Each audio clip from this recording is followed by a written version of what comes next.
I'm here with a different video based on your request. I have a Dell Mini PC. This one is a Dell Optiplex 3050. This one comes with an iCore 3 7th gen. It's a small form factor PC, and if you want to, based on the request, you guys want to add more RAM to make it a little faster. So let's go ahead and do this. First thing first, you want to remove the screw at the back. Just loosen up the screw by hand or by screwdriver. And the screw will not come out, has a C-lock on it, so just loosen it up. Next, you want to grab it from the bottom, and then you want to press this trigger inward, just like that.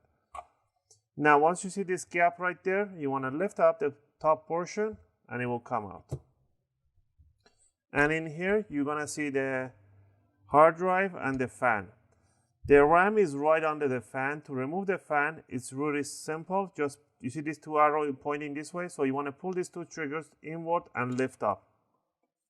There we go. And there you can see the RAM right there. This one is a 4 gig DDR4 RAM, so you gotta get yourself a DDR4 stick. I have a Crucial 8 gig extra, so you're just gonna grab your RAM stick. Make sure the notch on the DIMM right there matches the notch on the RAM stick.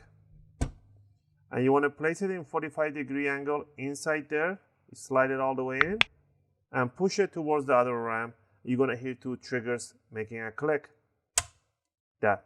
Once you see those triggers making the click, then you are all set. Now, to remove it, you have to pull these two triggers apart, and the RAM will come out in 45-degree angle, and you want to pull it out in the same angle.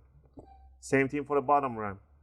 Pull it apart, it will come out, pull it out, push back in, push it towards the motherboard. Alright, this is for the demonstration. I'm not actually going to upgrade the RAM, but that's how you upgrade it. If you put another RAM in there, it's going to have a dual channel, and it's going to be much faster than single RAM DIMM. And the next is to grab the fan, place it on top, align it,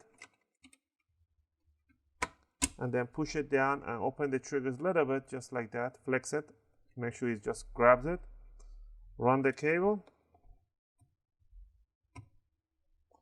and then you should be fine.